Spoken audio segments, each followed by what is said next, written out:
পিরোজপুর ২ আসনে বিএনপির মনোনীত ধানের শীষের প্রার্থী আহমেদ সোহেল মঞ্জুর সুমনের প্রার্থিতা পরিবর্তনের দাবিতে ভান্ডারিয়া উপজেলায় মশাল মিছিল করেছে স্থানীয় বিএনপির একাংশ। মঙ্গলবার সন্ধ্যায় উপজেলা বিএনপির সাবেক সাংগঠনিক সম্পাদক আলমগীর হোসেনের নেতৃত্বে বাসস্ট্যান্ড থেকে মশাল মিছিলটি বের হয়ে শহরের বিভিন্ন সড়ক প্রদক্ষিণ শেষে একই স্থানে গিয়ে শেষ হয়। এ সময় এক সংক্ষিপ্ত সমাবেশে বিএনপির নেতা আলমগীর হোসেন জানান, পিরোজপুর ২ আসনে বিএনপি নেতা শিল্পপতি মাহমুদ হোসেনের বিকল্প নেই বলে দাবি করেন তারা। তিনি দীর্ঘ ১৭ বছর বিএনপির নির্যাতিত নেতাকর্মীর পাশে ছিলেন।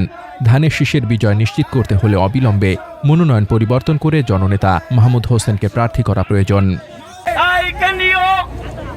নেতাদের দৃষ্টি আকর্ষণ করে বলতে চাই, আপনারা আমাদের দাবি, আমাদের বুকে রক্তক্ষরণ দেখুন, আমাদেরকে এই ন্যায্য দাবি থেকে আমাদেরকে বঞ্চিত করবেন না। ভান্ডারিয়ার মানুষের ভাষা বুঝতে বোঝার চেষ্টা করুন। নেতা কর্মীদের তৃণমূল নেতা কর্মীরা কি চায় আপনারা তথ্য উপত্য নিয়ে তারপরে আমাদের পিরোজপুর ২ আসনের মনোনয়নকে পূর্ণ বিবেচনার দাবি জানিয়ে আমি আমার বক্তব্য শেষ করছি। ২ আসনের বাসী আপনারা অবগত আছেন যে আমাদের পিরোজপুর ২ আসনকে একজনকে সম্ভাব্য প্রার্থীর নাম ঘোষণা করা হয়েছে।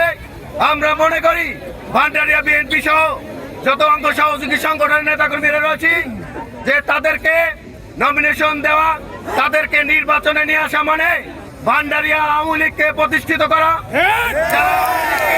আওয়ামী লীগের টাকায় চলে, আওয়ামী লীগের টাকায় সকল কর্মসূচি বাস্তবায়ন করে এবং যারা আওয়ামী লীগের এই লুটেরা যারা পালিয়ে গিয়েছে হাজার হাজার কোটি টাকা দুর্নীতি করে তাদের সকল ঠিকাদারি প্রতিষ্ঠান নিয়ন্ত্রণ করেন যারা, তাদেরকে নমিনেশন বাতিল চেয়ে আমরা পিরোজপুরে ২ আসনে গণমানুষের নেতা, সকল শ্রেণী পেশা মানুষের আস্থার প্রতীক জনাব মাহমুদ হোসেনকে আমরা পিরোজপুরে ২ আসনের আমরা নমিনেশন দেওয়ার দাবিতে আজকে এই সকল নেতা কর্মীরা উপস্থিত হয়েছে।